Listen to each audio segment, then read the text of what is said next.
Hey guys, what's up? Man, it's like 7 o'clock right now, 7:30 I think, and there's crickets because I'm not going anywhere. My car's not starting. I was at the gym, was there for about an hour. It started, I drove and I got a text from somebody. So I kind of pulled over, turned it off, and I had a long response and tried to turn on my car, and nothing. I mean, I've tried like 15 times throughout this whole entire ordeal, and this car's not starting. Everything works. I mean, the lights on my dash, everything's lighting up. My radio works. So I'm getting power. Essentially, is what I'm saying. I'm getting power. Blower motor works. I'm getting power. But this car is not cranking. I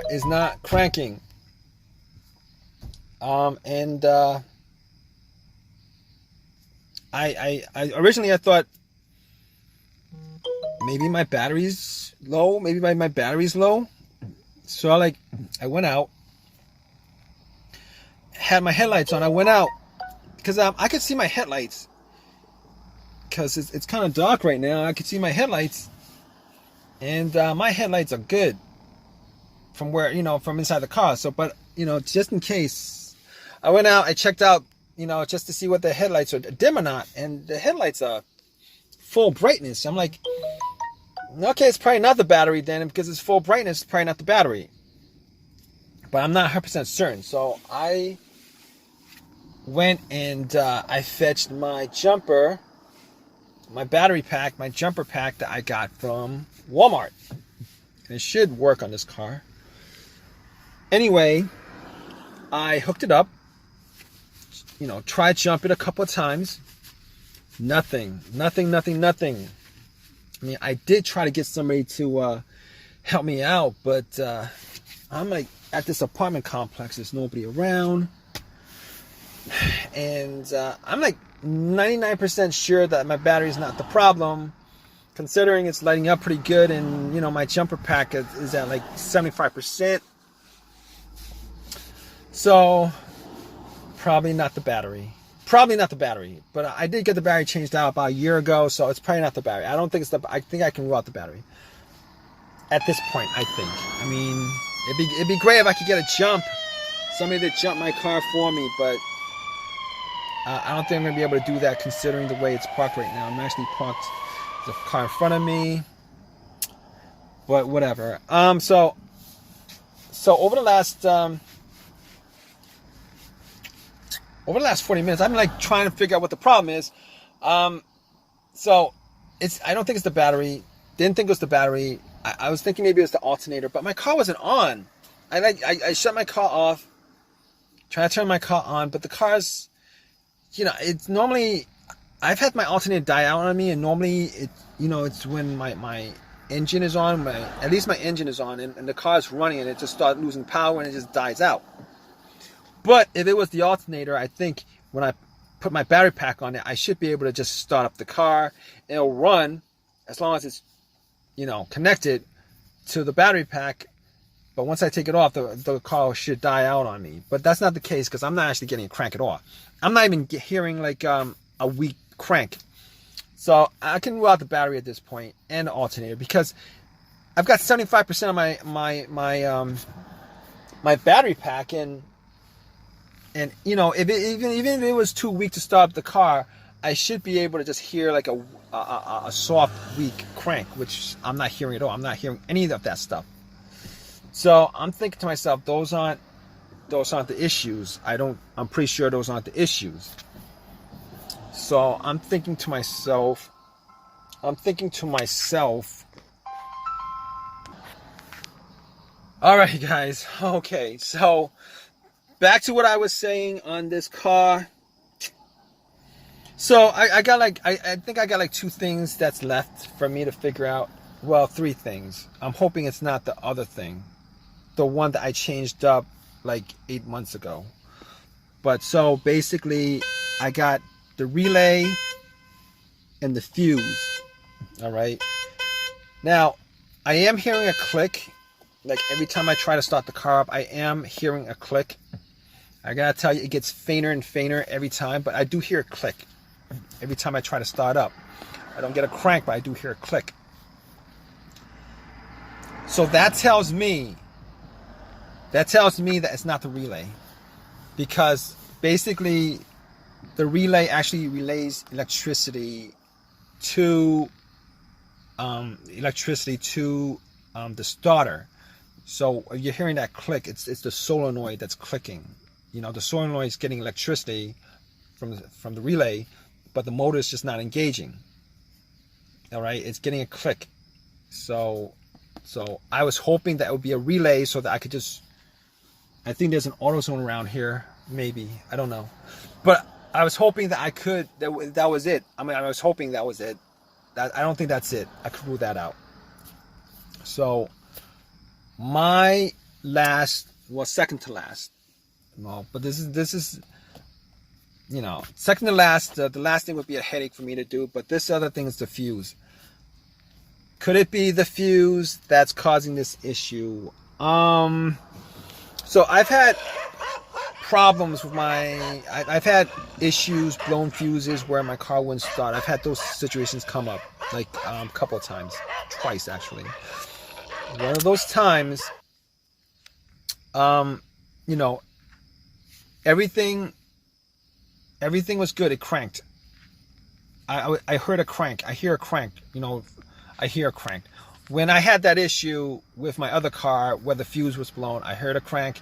It cranked up, but it wouldn't just turn over. It wouldn't start normally. Every time it would crank. So you know the starter was good on it. It just wouldn't turn over. And I think that fuse was either for the fuel pump, ECU, the car's computer. It has something to do with one of those two things. Swapped out the fuse and the car started normally. All right. That's not the case here because I'm not getting anything at all. I mean, well, I'm getting like lights and everything else working, electrical working, but I'm not hearing any kind of crank. The starter's not cranking. All right, so I could rule that scenario out. The other scenario of the fuse, I'm thinking, you know, I believe that situation occurred with a main blown fuse that was under the hood of the car that I had before.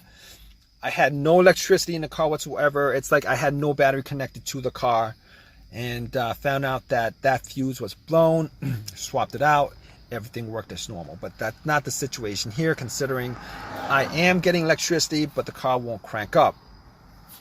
Okay, so now at this point, I've ruled out almost everything that could possibly rule out 99% of it, except for the starter.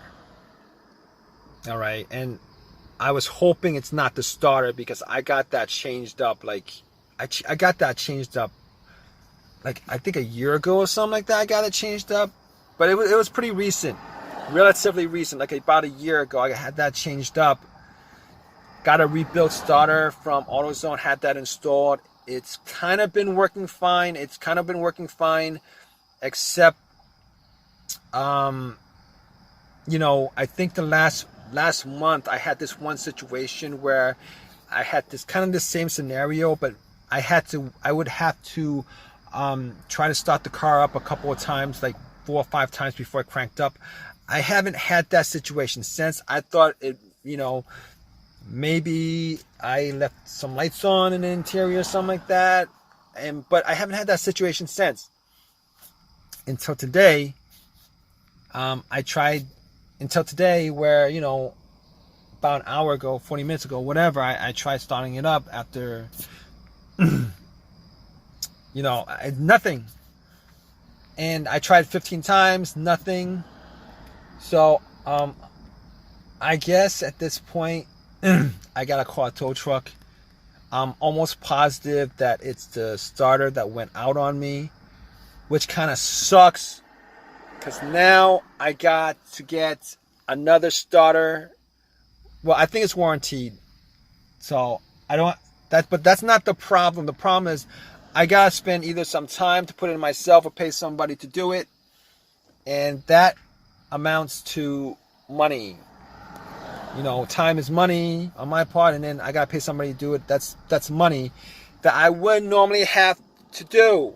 I think that's the situation with this car at this point, and I would be really, really disappointed if that was the case. I mean, it wouldn't be the worst situation in the world with a car, but considering I changed the starter out about a year ago, this would be a bad situation because a starter job's gonna run me at least over $100. I'm pretty sure, if not a bit higher than that. Or it's probably going to take me a couple hours to do it myself, which is going to suck. I'm going to call AAA. That's not going to cost me anything, but I would rather not use AAA. I would rather not use that up, you know, that trip up for this kind of situation where a starter should last quite a while.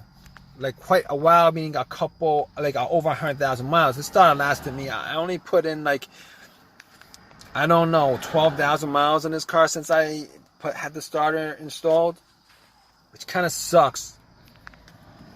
But I'm gonna call AAA right now because I tried everything I could possibly try. I don't think I'll be able to get somebody to help me jump this car, so that's not gonna work. So at this point, I'm gonna have to call AAA and have them help me tow this car. So I mean, I would prefer to have somebody, you know, jump me just to make sure that it's not 100% the battery, but I'm pretty sure it's not the battery at this point, but I'll keep you guys updated. All right, guys, so it was what you guys thought it was. It was what I thought it was, which was the starter. Really, really sucks. It really, really sucks because I had to, I did this myself. I had to take the starter out, you know, go to AutoZone, have it replaced. I had a few words with them about it. It was warranted, so I got another one for free. It was rebuilt. I mean, for me to get a brand new one, I had to shell out like close to $300 for it, which I didn't want to do. Got another rebuilt one.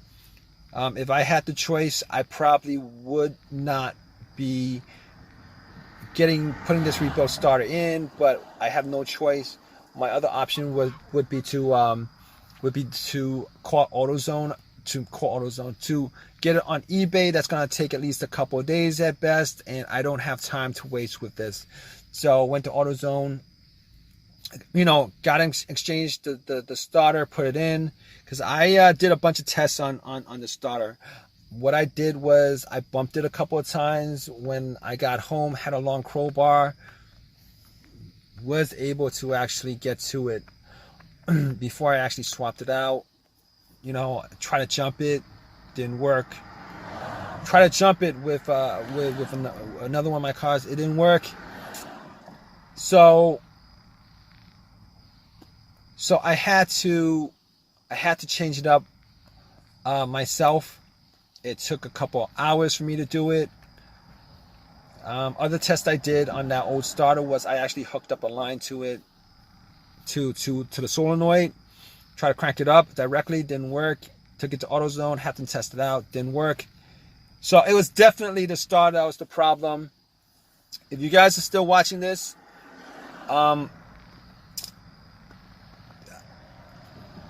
if I can tell you guys anything about rebuilt stuff, rebuilt starters, rebuilt alternators, it's this.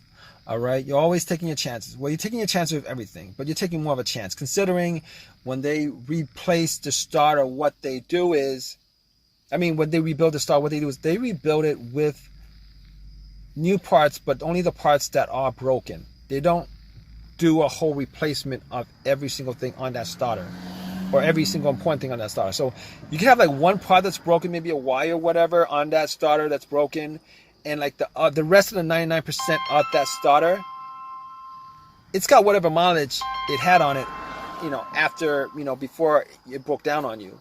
So there's a good chance that starter is going to fail. Something else is going to fail on you you know, fairly, you know, it's gonna something. You're taking more of a chance. You guys know what I mean by that, all right? But I'm glad this whole scenario is over. I'm hoping this starter lasts me a lot longer. Crossing my fingers, because I don't want to be, you know, doing this job again when I'm taking out the starter, putting it back. I don't want to be doing that again, you know, until like over 100,000 miles from now on this car, because it really, you know, getting another free starter, I don't really care for that. I really don't, because that's not the point. The point is I'm actually putting in time or money to change up a part that should last me over 100,000 miles, and it didn't. It sucks. So, but if you guys have any comments, you know, please leave me a comment. Please subscribe. Please give me a thumbs up. All right, guys, take care.